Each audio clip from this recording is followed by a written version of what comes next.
ada beberapa hari lagi sebelum 10 Oktober untuk kita selesaikan lebih kurang lagi 3% lah.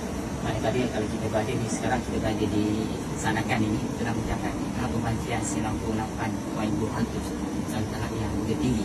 Jadi rombongan ini liputan pagi ini seperti kita ketahui adalah keseluruhan sektor di sektor pertanian ini meliputi tanaman, ternakan, gerakan dan juga perikanan. Perikanan termasuklah aquaculture dan juga ocean, tangkapan ikan laut ataupun perikanan laut, dan juga kita juga meliputi perikanan perkainan. Jadi hari ini kita juga berpulang melihat tinjauan tentang aktiviti ternakan udang putih yang kita dapati mempunyai besaran potensi yang besar di sektor pertanian ini, yang saya fahamkan syarikat yang mengusahakan sektor ternakan udang putih ini bukan sahaja memasarkan di dalam negara tetapi di luar negara.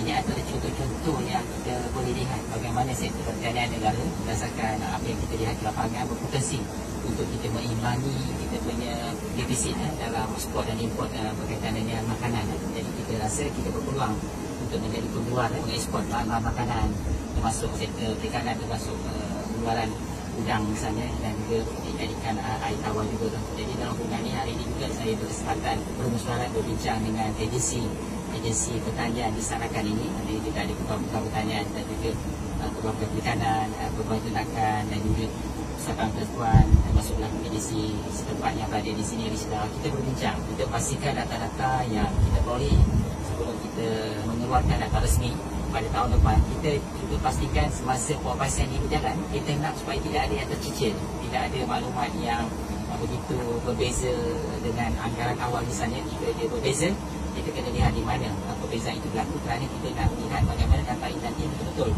dapat digunakan dan menghasilkan satu pelaksanaan program-program penambahbaikan pertanian yang akan dibuat oleh agensi ini berdasarkan realiti dan senario semasa. Dan kita amat mengetahui terdapat data-data maklumat bulan yang sebut ini berada dalam keadaan tidak melihat secara holistik. Jadi kita dapati ada pengusaha-pengusaha pertanian yang berada di dalam pelbagai tempat. Kita mengakui kerana mereka mengikuti berbagai program, tetapi kalau kita melihat dan menyusun keseluruhan sektor pertanian itu, kita kena melihat konteks mereka sebagai unik entiti pengusaha dan juga bagaimana apakah program-program yang mereka ikuti. Dan kita perlu pastikan juga mengukur sektor pertanian negara ini bukan sahaja mereka-mereka yang terlibat dengan program-program yang dilaksanakan oleh agensi pertanian, tetapi yang mereka bersendirian kerana mereka mempunyai keupayaan yang tinggi kan, sebuah syarikat ataupun sebuah pengusaha individu yang mungkin mereka tidak berdaftar pun dengan mana-mana agensi. Sebab kita ingin melihat sektor pertanian ini secara menyeluruh.